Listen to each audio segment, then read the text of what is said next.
Look, I need you to stick with me on this one because what I'm about to tell you is going to make you angry. Actually angry. And if you want the full story without the sanitized Netflix version, hit that subscribe button right now because I'm not holding back. This is going to take a while. We're going deep. And trust me, you're going to need to hear all of it to understand just how badly this investigation was botched. So, 1975, Yorkshire, England. Women start disappearing. And when I say disappearing, I mean they're being brutally murdered in ways that, honestly, we'll get into it. But it's bad. Really bad. And here's the thing that's going to frustrate you from the start. The police knew. They knew there was a pattern. They knew they had a serial killer. But what did they do with that information? Well, we'll get to that. And it's going to make your blood boil. Let me set the scene for you first, though, because context matters. Yorkshire in the 1970s wasn't some crime-ridden hellscape. It was working-class communities, industrial towns, people just trying to live their lives. Leeds, Bradford, Manchester, Huddersfield. These were places where people knew their neighbors, where women walked home at night without a second thought. Until they couldn't anymore. The economy was rough, yeah. Britain in the 70s was dealing with strikes, inflation, power cuts. The Yorkshire mining communities were feeling the squeeze. But this wasn't about economic hardship. This was about something darker, something that exposed every crack in the system. Now, the first victim that's officially attributed to the Yorkshire Ripper is Wilma McCann, October 30th, 1975. She's a 28-year-old mother of four kids, and she's walking home through Chapeltown in Leeds at night, through Prince Philip playing fields, and someone attacks her, hits her twice in the head with a hammer, then stabs her repeatedly in the neck, chest, and abdomen. 15 stab wounds. 15. A milkman finds her body the next morning.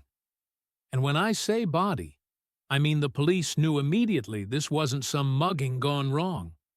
This wasn't a robbery. The brutality was too specific, too deliberate, too focused. This was rage. This was someone who wanted to cause pain. But here's what gets me, right? The police found her body. They knew this wasn't some random act of violence. They processed the scene. They took statements. And what happens? Basically nothing for months. Just, let's keep an eye on it, shall we? Let's see if anything else happens. Meanwhile, this guy is out there, walking around, planning his next move, getting bolder. 3 months later, January 20th, 1976, Emily Jackson, 42 years old. She's found in Sheepscar, Leeds, murdered in almost the exact same way. Hammer to the head, multiple stab wounds, 51 stab wounds this time, 51. And the killer used a screwdriver. He stamped on her thigh so hard it left an impression of his boot. And now the police are like, okay, maybe we have a problem. Maybe.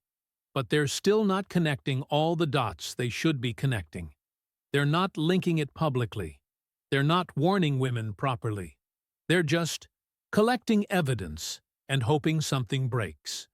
February 1977, Irene Richardson. She's 28. Attacked in Roundhay Park, Leeds. Hammer, knife, same pattern.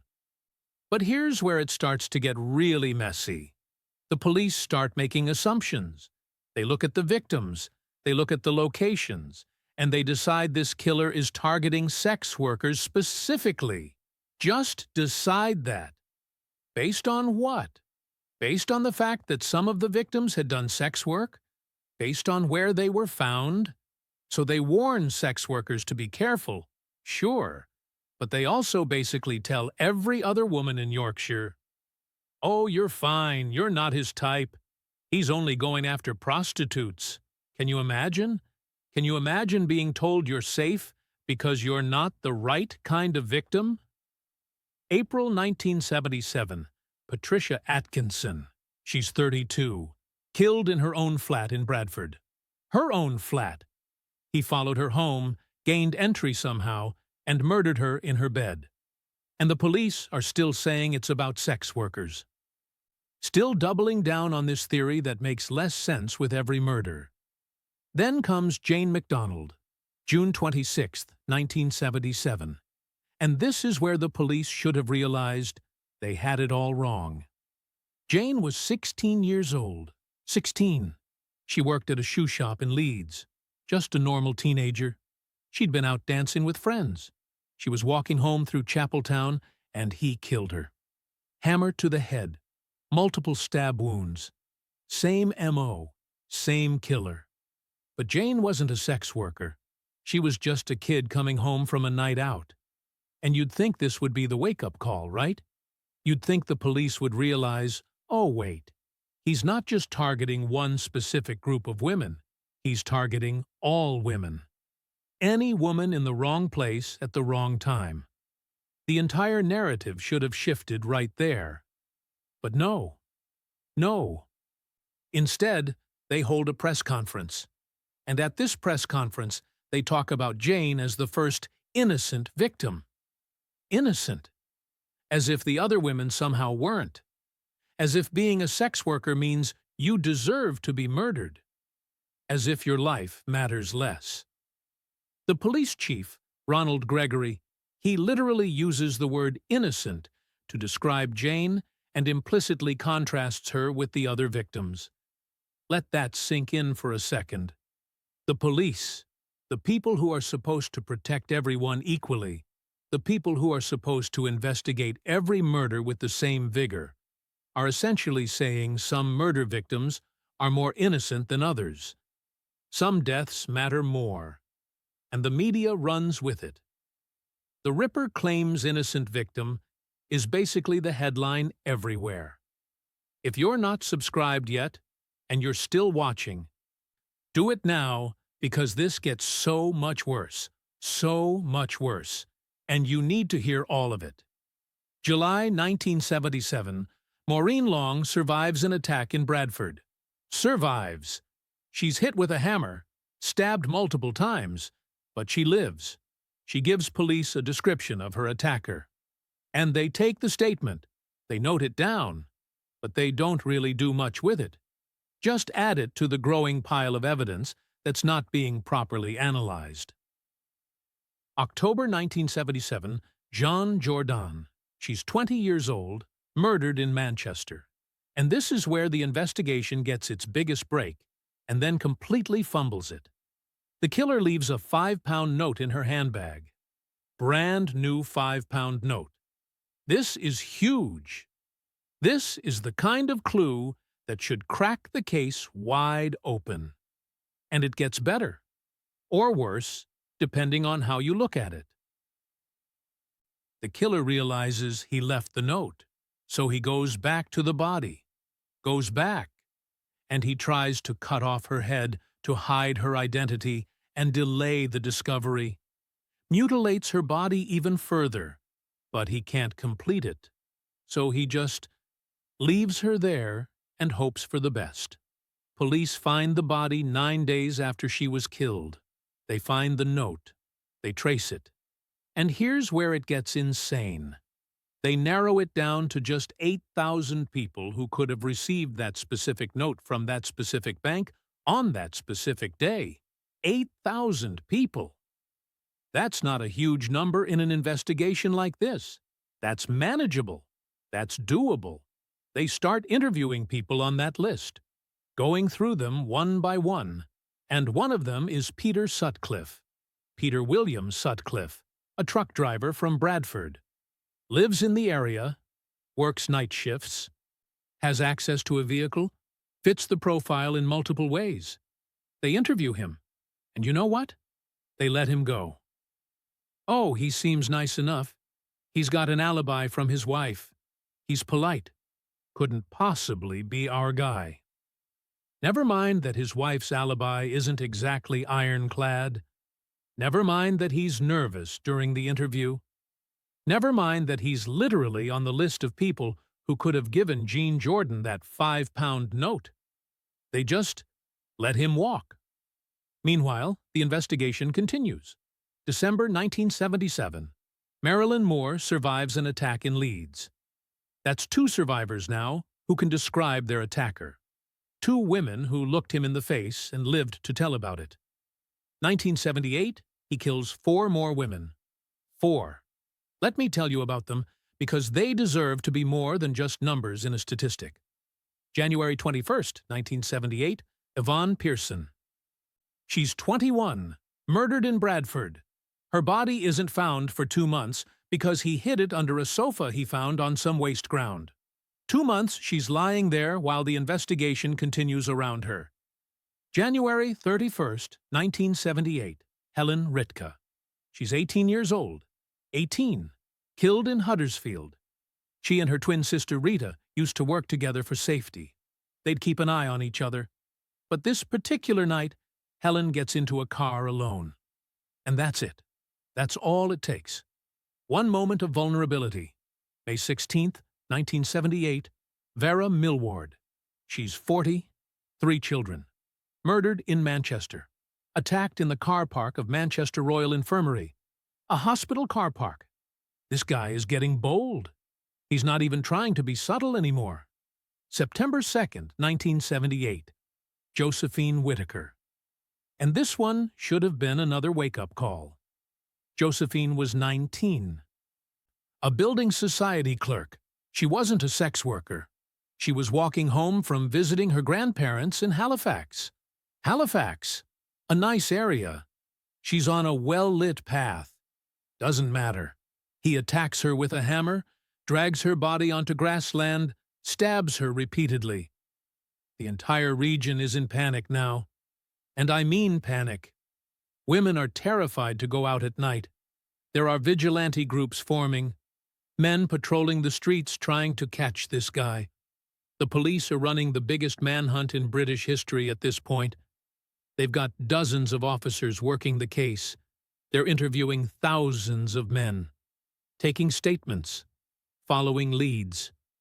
George Oldfield, he's the assistant chief constable in charge of the investigation. And he's under massive pressure. Massive. The media is all over him. The public wants answers. And he's got files and files of evidence, thousands of suspects, and no clear way to narrow it down. The police set up a special incident room. They've got a card system with over 300,000 names. They're using computers, which is cutting edge for 1978. They've got a huge team. But there's no DNA testing, no CCTV everywhere like today. They're working with witness statements, physical evidence, and good old-fashioned detective work.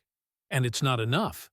April 1979, Josephine Clark survives an attack in Leeds. That's 3 survivors now. September 1979, Barbara Leach. She's 20 years old, a university student at Bradford University. Social sciences student. Smart, ambitious, full of potential.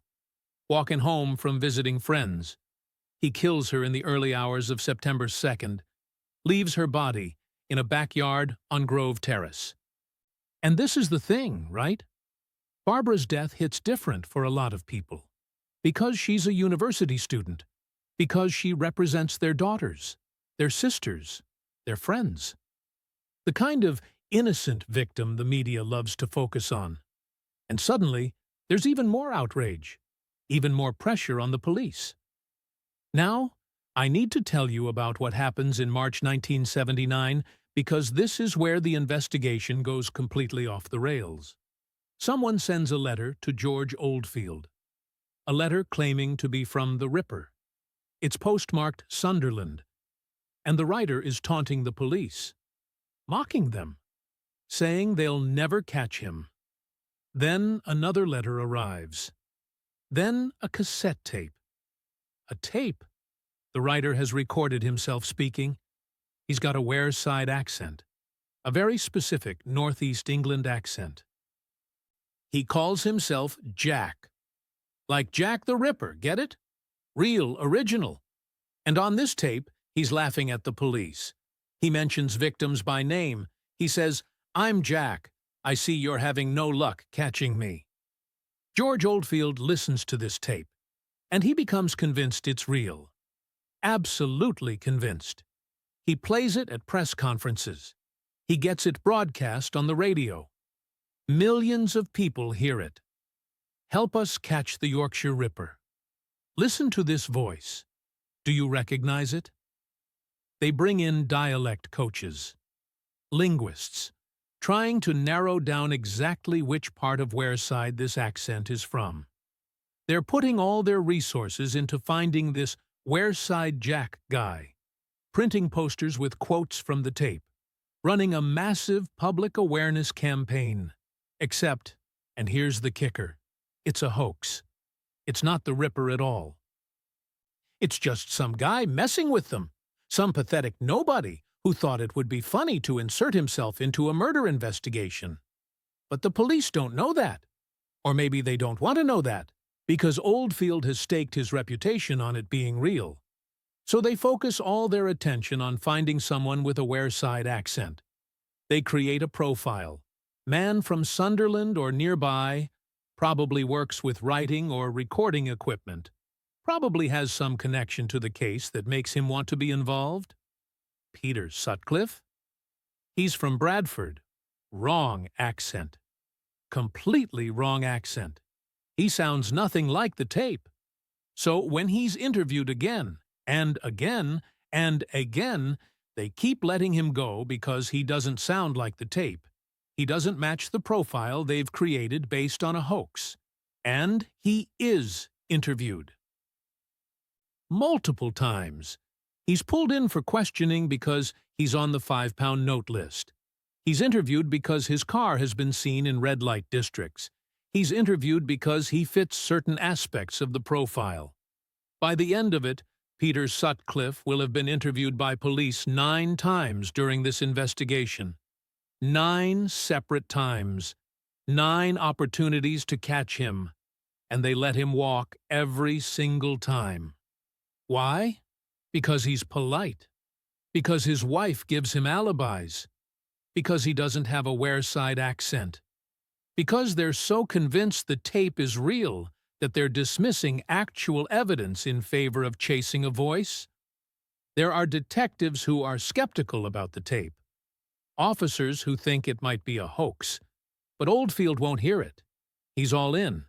And because he's the head of the investigation, everyone else has to follow his lead or risk their careers. August 20th, 1980. Marguerite Walls. She's 47 years old, a Department of Education civil servant. Walking home from work in Leeds, late shift. He strangles her and hides her body in overgrown vegetation. She's not found for 2 days. November 17th, 1980. Jacqueline Hill. This is the last victim. The 13th confirmed murder. Jacqueline was 20 years old, a student at Leeds University, English literature student. She was walking back to her hall of residence after an evening lecture. It's 9:30 p.m. There are other students around. There's traffic. Doesn't matter. He attacks her on waste ground, drags her into some scrubland, and murders her. And the thing about Jacqueline's murder is that it causes absolute panic in Leeds. The university goes into lockdown mode. Parents are pulling their daughters out of school. Women are refusing to go out after dark. There are calls for a curfew on women after dark. A curfew on women. Not men. Women. As if women are the problem. As if women being outside is what's causing these murders, rather than, the actual murderer. Some women protest this idea. They organize Reclaim the Night marches, saying, no, we shouldn't have to hide. We shouldn't have to live in fear. The killer is the problem, not us. But the fear is real. The terror is real. 13 women are dead. Multiple others survived attacks. Every woman in Yorkshire is looking over her shoulder. The police are desperate now. They're under unbelievable pressure. They've interviewed over 250,000 people, taken over 30,000 statements. The investigation has cost millions of pounds. And they're no closer to catching this guy than they were 5 years ago. At this point, make sure you're subscribed because I want you to hear how he finally gets caught. And I promise you, it's going to make you want to throw something. Because it's not good detective work. It's not some brilliant investigative breakthrough. It's not the tape leading them to him. It's pure dumb luck. January 2nd, 1981. Two police officers, Sergeant Robert Ring and PC Robert Hydes, they're on patrol in Sheffield. Melbourne Avenue, it's a red light district, and they see a car parked up with a man and a woman inside. Standard stop. They run the plates. The plates come back wrong. They don't match the car. Fake plates. So they pull the driver out. His name is Peter Sutcliffe. He's with a woman named Olivia Rivers, a sex worker. And Sutcliffe, he's calm. He's polite. He says the plates are wrong because he's worried about his wife finding out he's been using the car to visit prostitutes. Tells them he needs to relieve himself, goes behind an oil storage tank, and while he's back there, he's actually hiding a hammer and a knife that he's carrying. The officers take him back to the station for questioning about the fake plates. That's all they're worried about. Fake plates and maybe solicitation. They're not even thinking about the Ripper case yet.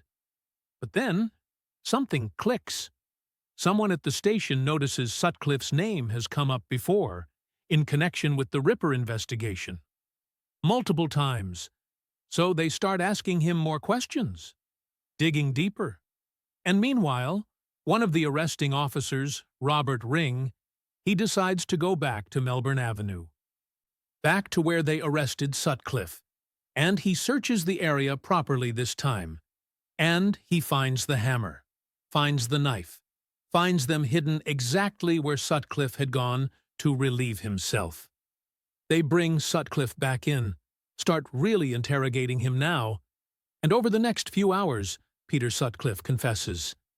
Just like that. Confesses to 13 murders and 7 attempted murders. Tells them everything. Where, when, how. Gives them details only the killer would know. That's it. That's how they catch the Yorkshire Ripper. Not through the years of investigation. Not through the 300,000 names in the card file. Not through the tape that George Oldfield was so obsessed with. Not through good detective work or forensic breakthroughs. A routine traffic stop. Fake license plates. That's what ends 5 years of terror. If those officers had driven past that car 5 minutes earlier or 5 minutes later, if they'd decided fake plates weren't worth the paperwork, if Robert Ring hadn't gone back to check the scene, Sutcliffe might have kept killing. There's no reason to think he was planning to stop. They question him extensively, and he tells them about the murders, but he also tells them this story. He says he heard voices from God. Says God told him to kill prostitutes. Says it was a mission from God to clean up the streets. Divine mission, he calls it. And the police, the prosecution, everyone has to decide, is this guy insane or is he just evil? His trial starts on April 29, 1981, at the Old Bailey in London. It lasts 2 weeks. And this is where it gets even more infuriating, if that's even possible. Because Sutcliffe's defense strategy is to plead diminished responsibility, they're arguing he was suffering from paranoid schizophrenia, that he genuinely believed God was speaking to him, that he wasn't in control of his actions. They bring in psychiatrists, multiple psychiatrists, and some of them diagnose him with paranoid schizophrenia, say he was hearing voices, say he was delusional. And at first, the prosecution is willing to accept this. They're ready to accept a manslaughter verdict on grounds of diminished responsibility, which would send him to a psychiatric hospital instead of prison. But the judge, Justice Boreham, he's not having it. He insists the jury should decide, and the prosecution has to actually make their case. So they bring in their own psychiatrists, and these psychiatrists, they examine Sutcliffe. They review all the evidence, and they say, no, he's not insane. He's faking it. He's lying about the voices because he thinks it'll get him a lighter sentence. He's a sadistic sexual deviant who enjoyed killing women, and now he's trying to avoid the consequences. They point out inconsistencies in his story. The fact that he never mentioned these divine voices to anyone before he was caught. The fact that he killed some women who weren't sex workers, which doesn't fit with his mission from God narrative. The fact that his attacks had strong sexual components that he's not admitting to. The jury hears all of this. 2 weeks of testimony, psychiatric evaluations, crime scene evidence, survivor testimony. Sutcliffe himself testifies for 8 hours over 2 days. And in the end, they deliberate for 6 hours. They come back with their verdict. Peter Sutcliffe is sane. He knew what he was doing. He's guilty. Guilty of 13 counts of murder and 7 counts of attempted murder. The judge, Justice Boreham, he sentences Sutcliffe to 20 concurrent life sentences. That's life in prison for each murder, plus the attempted murders. And he recommends that Sutcliffe should serve at least 30 years before being eligible for parole. 30 years minimum. But it doesn't end there. In 1984, Sutcliffe is moved from prison to Broadmoor Hospital, a high-security psychiatric hospital, because he's now diagnosed with paranoid schizophrenia. So he got what he wanted after all, in a way. Treatment instead of punishment. Though Broadmoor isn't exactly comfortable, he stays in Broadmoor for 32 years. Then, in 2016, he's moved back to prison, to HMP Franklin. And here's the thing, he's still alive as of when this script is being written, still breathing, still existing. While 13 women are dead and have been for over 40 years. Actually, correction. Peter Sutcliffe died in November 2020, died of COVID-19 complications at the age of 74, 40 years after his arrest. So he got 40 years. 40 years more than any of his victims got. But wait, remember Wareside Jack? Remember the hoax tape that derailed the entire investigation? Well, in 2005, they finally crack it. DNA technology has advanced enough that they can get a profile from the saliva on the envelope of one of the letters. They put it in the database, and they get a hit. His name is John Samuel Humble. Just some nobody from Sunderland. An alcoholic with no connection to the case whatsoever. He sent those letters and that tape in 1979 as some kind of sick joke. Thought it would be funny to mess with a murder investigation. Wanted to feel important. They arrest him in 2005, 26 years after he sent those letters.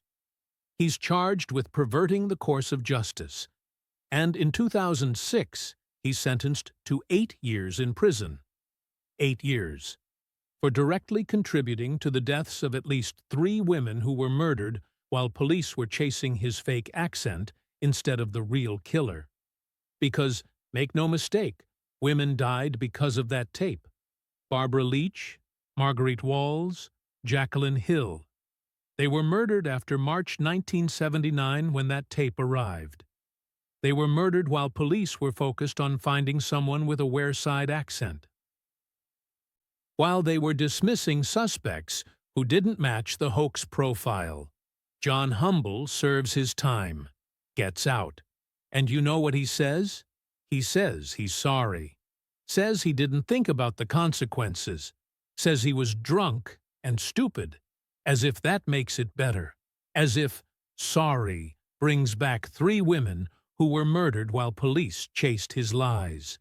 Now let me tell you about the 5-pound note again, because this part is going to make you crazy. The 5-pound note found in Jean Jordan's handbag. Remember, they traced it to 8,000 people. One of those people was Peter Sutcliffe. They interview him about it. October 29, 1977. That's the first interview. He says he got the note as change somewhere. Can't really remember where. His wife corroborates his story. They let him go. Then they interview him again in 1978. Routine questioning of suspects. He's calm, polite, cooperative. They let him go. 1979, interviewed again. Same thing. Nothing suspicious. Let him go. By the time they arrest him in 1981, Peter Sutcliffe has been interviewed 9 times in connection with the Yorkshire Ripper investigation. 9 times. And let me list them for you, because this is important. Interview 1, November 1977, after the 5-pound note trace. Interview 2, January 1978, routine questioning in Bingley. Interview 3, March 1978, seen in red light district. Interview 4, April 1978, routine check. Interview 5, June 1979, tire tracks matched to his vehicle type. Interview 6, August 1979, again about the 5-pound note. Interview 7, September 1979, car spotted in red light area. Interview 8, November 1979, part of mass screenings. Interview 9, December 1980, 1 month before his arrest. 9 times. Each time they had a chance to look closer. Each time they had a chance to push harder. Each time they could have checked his alibi more thoroughly, could have searched his house, could have looked at his work records to see if he was in the areas when the murders happened. But they didn't. Why? Because he was polite. Because he was married. Because he had a job. Because he didn't have a Wearside accent. Because he didn't fit their mental image of what a serial killer should be. And here's the really maddening part. The house searches. After Sutcliffe was arrested and confessed, police searched his home in Bradford. And you know what they found? They found a ball-peen hammer. They found knives. They found rope. They found hacksaw blades. All hidden in various places around the house. His wife, Sonia, she claimed she had no idea, said she never saw these things, never suspected anything. But how is that possible? How do you live with someone for years while they're murdering women and not notice anything? Some people think she knew. Some people think she suspected and chose to ignore it. Others think Sutcliffe was just that good at compartmentalizing, that he was living this double life and keeping the two sides completely separate. The truth is probably somewhere in the middle. Did she know for certain? Probably not. Did she suspect something was off? Maybe. Did she choose not to look too closely? Possibly. Sonia Sutcliffe, by the way, she divorced him eventually, changed her name, lives a quiet life. But for years after his arrest, she stood by him, visited him in prison, maintained his innocence or at least his insanity defense. That's its own kind of disturbing. Now let's talk about the women who survived, because they deserve recognition too. Maureen Long, Marcella Claxton, Marilyn Moore, Josephine Clark, Anne Rooney, Teresa Sykes, Tracy Brown. These women survived attacks by the Yorkshire Ripper. They lived to tell their stories. Some of them gave descriptions to police that were accurate, described his appearance, his vehicle, his behavior. And sometimes those descriptions were taken seriously, but often they weren't. Often the police dismissed them, or didn't follow up properly, or just added them to the pile of evidence that wasn't being properly analyzed. Marcella Claxton, she was attacked in May 1976. Way back near the start, she was 20 years old, pregnant at the time. He hit her with a hammer. She survived but lost her baby. She gave police a description, told them about the car she'd seen, And the police. They didn't link it to the Ripper case for years. Years! It wasn't connected until after Sutcliffe was already caught and confessed. These women had to live with the trauma of what happened to them. The physical injuries, the psychological damage, the fear, the anger. And on top of that, they had to deal with not being believed, not being taken seriously, being questioned about what they were doing there, what they were wearing, why they were out alone. Because that's another aspect of this whole case that's absolutely infuriating. The way the media and society treated these women, the victim blaming, the judgment. When Wilma McCann was murdered, newspapers talked about her drinking, about her lifestyle, about the fact that she was a single mother who struggled, as if any of that justified what happened to her, as if any of that made her murder less tragic. When Emily Jackson was murdered, same thing. Discussion of her personal life, judgment about her choices, implications that she put herself at risk.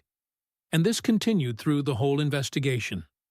The press, the public, even the police, they all drew this distinction between innocent victims and, what? Guilty victims? Women who deserved it? The Yorkshire Post ran a headline, "Innocent teenager slain in Ripper's worst attack." Innocent teenager. As if the other victims weren't innocent. As if having done sex work, or having been in certain areas, or having lived certain lifestyles, somehow made those women less worthy of sympathy, less worthy of justice. This wasn't just insensitive. This was actively harmful to the investigation, because when you tell the public that only certain women are at risk, other women let their guard down. When you tell women they're safe because they're not the right kind of victim, you're lying to them, and that lie kills. Josephine Whitaker probably thought she was safe. She was a building society clerk, walking home from visiting her grandparents. She was exactly the kind of innocent victim the police said the Ripper wasn't targeting. And she died because of that false sense of security. Barbara Leach, Jacqueline Hill, same thing. They were students. They were in good areas. They were doing normal things. They weren't supposed to be targets, except they were. Because the Ripper wasn't targeting a type of woman. He was targeting women. Period. Any woman vulnerable and alone was at risk, and the police should have known this from the start. From Jane MacDonald's death in 1977, they should have changed their messaging. They should have warned all women, not just sex workers. They should have treated every victim equally. But they didn't, and women died because of it. After Sutcliffe was caught and sentenced, there were inquiries. The Lawrence Byford Report in 1981. It was a review of the investigation to figure out what went wrong. And let me tell you, the list of failures is staggering. The cross-area paperwork was terrible. Police forces in different areas weren't communicating properly. So if Sutcliffe was interviewed in Bradford and then in Leeds, those two police forces weren't necessarily sharing information effectively. He could be a suspect in multiple areas without anyone connecting the dots. The card index system was overwhelmed. They had over 300,000 names in there. It was supposed to be cutting edge, using computers to help manage the information. But the system couldn't keep up. Information wasn't being cross-referenced properly. Suspects weren't being prioritized effectively. The hoax tape investigation wasted enormous resources. Not just time and money, but credibility. The police became so focused on finding Wareside Jack that they stopped looking properly at other leads. The forensic evidence wasn't being used effectively. They had boot prints, tire tracks, witness descriptions. But without modern DNA analysis, without CCTV, without digital tracking, it was hard to use these things to narrow down suspects. And then there was just basic detective work that wasn't being done. Alibis that weren't being checked thoroughly. Work schedules that weren't being verified. Background checks that weren't being run. The Byford report concluded that the investigation had been hampered by lack of resources, poor communication, bad decision-making, and tunnel vision. It made dozens of recommendations for how to improve future investigations. And some of those recommendations were implemented. The National Crime Faculty was established. Computer systems were improved. Cross-regional communication protocols were established. Training was enhanced. But here's the thing. Those systemic issues, those attitudes about victims, those prejudices about who matters and who doesn't, those don't just disappear because you write a report. Those are cultural issues. Those are societal issues. And they take generations to change, if they change at all. Even today, we still see victim blaming in how crimes are reported. We still see cases where police treat some victims as more important than others. We still see investigations that get tunnel vision and miss obvious leads because they're so focused on their theory of the case. The Yorkshire Ripper case is taught in police academies now as an example of how not to run an investigation. It's studied by criminologists. It's analyzed by forensic psychologists. And that's good. That's necessary. We need to learn from these failures. But we also need to remember that this wasn't just an investigation. This was real life. Real women. Real families destroyed. Real communities traumatized. Wilma McCann's 4 children grew up without their mother. Emily Jackson's 3 children grew up without theirs. Josephine Whitaker's parents had to bury their daughter. Barbara Leach's family lost her just as she was starting her adult life. Jacqueline Hill's future was stolen from her. These weren't just victims in a case file. They were people with dreams and fears and loves and lives. And they deserved better than what they got. They deserved a police force that valued them equally from the start. They deserved an investigation that actually investigated instead of making assumptions. They deserved a society that didn't judge them based on their lifestyle or their choices. They deserved justice that came sooner. They deserved to live. And we, as a society, we owe it to them to remember. Not just the sensational parts of the story. Not just the serial killer and the manhunt and the trial. But the women themselves.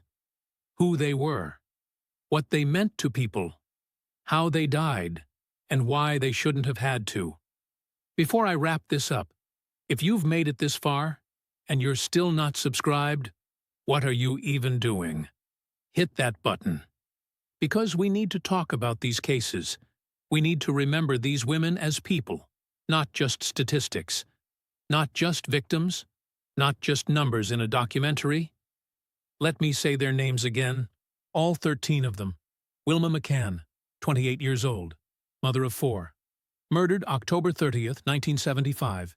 Emily Jackson, 42 years old, mother of 3. Murdered January 20th, 1976. Irene Richardson, 28 years old. Murdered February 5th, 1977. Patricia Atkinson, 32 years old. Murdered April 23rd, 1977.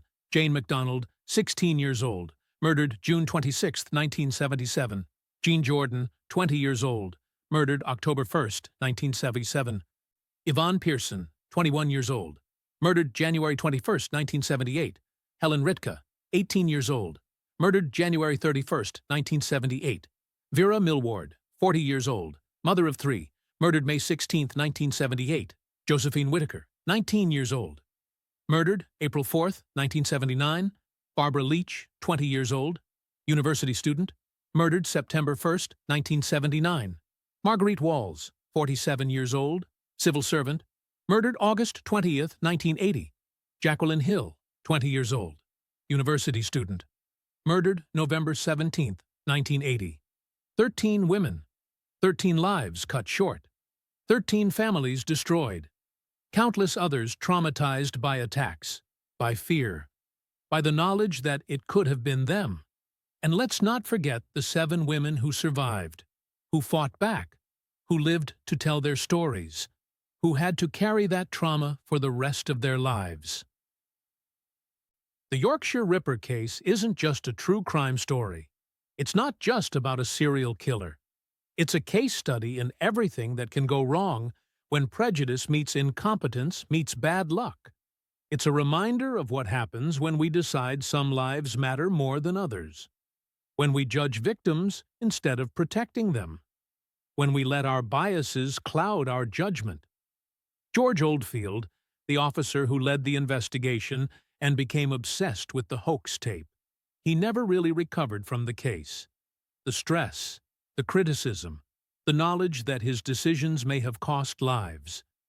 He had a heart attack in 1979, right in the middle of the investigation. Came back to work, but he was never the same. He retired in 1983 and died in 1985. Only 61 years old. The investigation cost over £5 million. That's 1981 money. Adjusted for inflation, that's close to £20 million in today's terms. £5 million and 5 years, and 13 murders and countless man-hours, all to catch a guy who was finally arrested on a routine traffic stop. The hoax caller, John Humble, he served his 8 years, got out of prison, and in 2019 he died of liver failure at age 63. Never held a steady job after prison. Lived alone. Died alone. His entire life defined by that one sick joke he thought was funny. The joke that got women killed. Peter Sutcliffe, in his years in prison in Broadmoor, he never showed real remorse. He maintained his story about divine voices, said he was on a mission from God. Even when psychiatrists proved he was lying, even when evidence showed he was faking his mental illness, he stuck to his story. He tried to appeal his conviction multiple times, tried to get released, tried to get moved to more comfortable facilities, all denied. He was told in 2010 that he would never be released. He would die in prison. And he did. When he died in 2020, there were mixed reactions. Some people said, "Good riddance." Some people said he should have suffered more. Some people said he got off easy, dying of COVID, instead of facing justice. Others said we shouldn't celebrate anyone's death, even a monster's. Me? I think he got 40 more years of life than his victims got. He got to see the year 2020. He got to experience decades of life, even if it was behind bars. Wilma McCann never got to see her children grow up. Jane McDonald never got to turn 17. Helen Ritka never got to grow old with her twin sister. Jacqueline Hill never got to graduate university, never got to have a career, never got to fall in love, never got to have a life. That's what I think about when I think about Peter Sutcliffe. Not about him, but about them. About what was taken. About what could have been. And I think about the failures. The systemic failures that let him kill for 5 years. The 9 interviews where he was let go. The £5 note trace that should have caught him in 1977. The survivors who gave descriptions that weren't properly followed up on. The hoax tape that derailed everything. The prejudices that made police treat some victims as less important than others. I think about what would have happened if they'd caught him after Wilma McCann, or after Emily Jackson, or after Jean Jordan when they had the £5 note. How many women would still be alive? How many families would still be whole? How much trauma would have been prevented? But that's not what happened. And we can't change history. All we can do is learn from it. Remember it. Make sure the same mistakes don't happen again. And that's why I make these videos. Not for entertainment. Not for shock value. Not to glorify serial killers or sensationalize tragedy. But to remember. To document. to make sure these stories aren't forgotten, to make sure these women aren't forgotten. Because Wilma McCann was more than a victim. She was a mother who loved her children. Emily Jackson was more than a statistic. She was a person with a life and dreams. Jane MacDonald was more than the innocent victim the papers focused on. She was a teenager who liked dancing and had her whole life ahead of her. They all were, every single one of them. They were people, real people, who deserved to live, who deserved better from the system that was supposed to protect them, who deserved an investigation that treated them equally, who deserved justice that came sooner. So that's the Yorkshire Ripper case. That's what happened when everything that could go wrong with an investigation did go wrong. That's what happens when prejudice infects justice, when bureaucracy trumps common sense, when warnings are ignored and patterns are dismissed, when we decide some lives matter more than others. And yeah, Peter Sutcliffe is dead now. He died in prison like he deserved. But the system that failed these women, the attitudes that led to those failures, those are still around. Different faces, maybe. Hopefully, some lessons learned. But the fundamental problems, those take more than just catching one monster to fix. Those take all of us, recognizing our biases, challenging our assumptions, treating every victim equally, listening to survivors, believing women when they tell us what happened, not judging people based on their lifestyle or their choices, understanding that no one deserves to be murdered, no matter what. So subscribe if you haven't. Share this if you think people need to hear it. And remember, true crime isn't entertainment. It's real people, real tragedy, real failures that we need to learn from. The Yorkshire Ripper killed 13 women. The investigation failed them. The system failed them. Society failed them. We can't bring them back, but we can remember them. We can honor them. We can make sure their deaths meant something by learning from what went wrong. That's all we can do now. Remember, learn, do better. I'll see you in the next one. And please, take care of yourselves out there.